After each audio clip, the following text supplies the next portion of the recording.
billionaire Charles Morse, renowned photographer Robert Bob Greene, and his assistant Stephen arrive at a remote Alaskan resort. They are accompanied by Charles's wife Mickey, a model, and a team of photographers.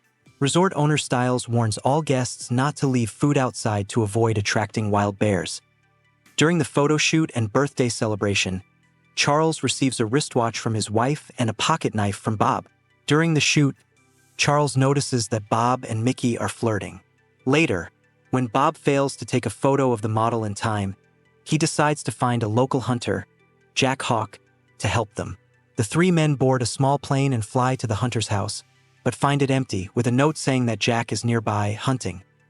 They decide to fly on to the designated location, but during the flight, the plane collides with a flock of birds. The birds crash into the nose, which leads to an accident.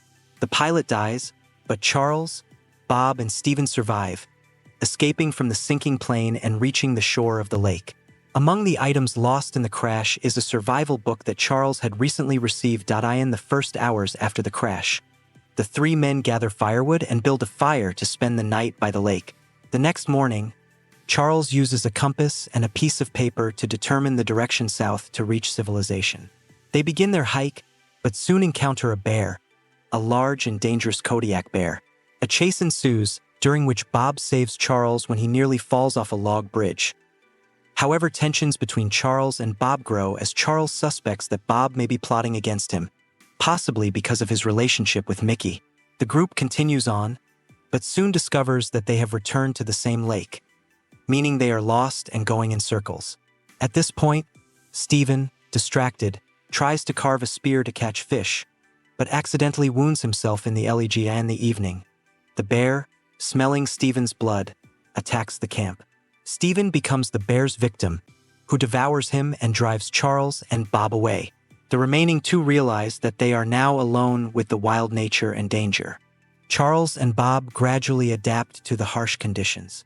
They build traps, one of which successfully catches a squirrel.